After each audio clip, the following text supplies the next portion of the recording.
सिलसिला आलिया चिश्तिया जा अज़ीम पेशवा ख्वाजा ख्वाजगां सुल्तानुल हिंद हज़रत सैयदना ख्वाजा गरीब नवाज़ हसन अलैहि रहमतुल्लाहिल क़वी जन खे मदीने पाक ज़ादहल्लाहु शरफ़न व ताज़ीमा जी हाज़िरी जे मौक़े ते सैयदुल मुरसलीन ख़ातमुन नबिय्यीन जनाब रहमतुल लिल आलमीन सल्लल्लाहु अलैहि वसल्लम जे तरफ़ां ही बिशारत मिली, ए मुईनुद्दीन, तव्हां असांजे दीन जा मददगार आहियो। तव्हांखे हिंदुस्तान जी विलायत अता कयूं था।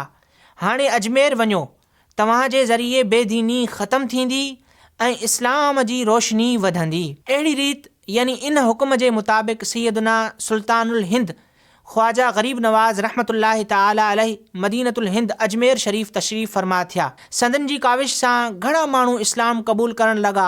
उतों जे काफ़िर राजा पृथ्वीराज खे उन जे बारे में ॻणतरी थियण लॻी।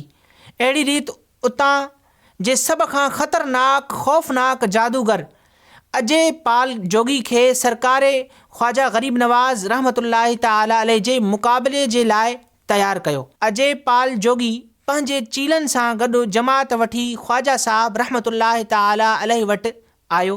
मुसलमाननि जो इस्तराब ॾिसी हुज़ूर ख्वाजा गरीब नवाज़ रहमतुल्लाहि ताला अलैहि उन्हनि जे चौधारी लीको पातो ऐं हुकुम फरमायो त को बि हिन लीके खां ॿाहिरि न निकिरे। होॾां जादूगरनि जादू जे ज़ोर सां पाणी बाहि पथर वसाया, पर उहे सॼा उन दायरे ऐं लीके जे आॾो अची करे ख़तमु थी पिया वञनि। हाणे हुननि अहिड़ो जादू सोचियो जो जबलनि मां हज़ारे नाग ख्वाजा साहब रहमतुल्लाहि ताला अलैहि ऐं मुसलमाननि जे वेझो अचण लॻा, पर जीअं ई उहे उन लीक जे वेझो अचनि पिया त सभु मरी पिया वञनि। जॾहिं चेला नाकाम थी विया त ख़ुदि उन्हनि जो गुरु ख़ौफ़नाक जादूगर अजय पाल जोगी जादू जे ज़रिए क़िस्मे क़िस्मे जा शोबदा ॾेखारण लॻो, पर दायरे जे वेझो वेंदे ई सभु कुझु ग़ाइब थी पियो वञे। जॾहिं उहो नाकाम थियो त उनखे गुस्सो अची वियो ऐं उन वटि हिरण जी चमड़ी जो हिकिड़ो हिसो मौजूदु हो।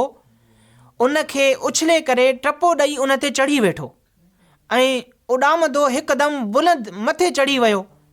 मुसलमान घबराइजी विया त हाणे ख़बर नाहे जो मथां कहिड़ी आफ़त किराईंदो। मुंहिंजा आका गरीब नवाज़ रहमतुल्लाहि ताला अलैहि उन जी इहा हरकत ॾिसी मुस्कुराए रहिया हुआ।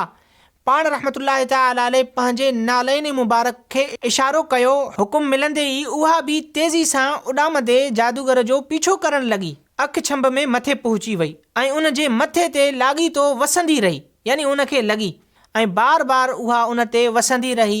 हर धक सां उहो हेठि अचे पियो, एतिरे ताईं जो बिल्कुलु उहो आजिज़ थी वियो ऐं सरकार गरीब नवाज़ रहमतुल्लाहि ताला अलैहि जे क़दमनि ते किरी पियो ऐं सची दिलि सां ताइब थी मुसलमान थी वियो।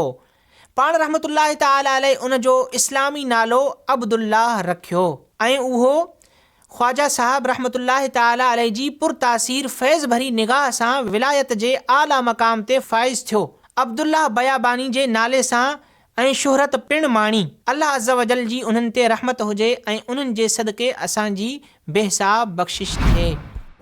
सिंधी सोशल मीडिया पेज खे लाइक कयो, फॉलो कयो ऐं शेयर कयो।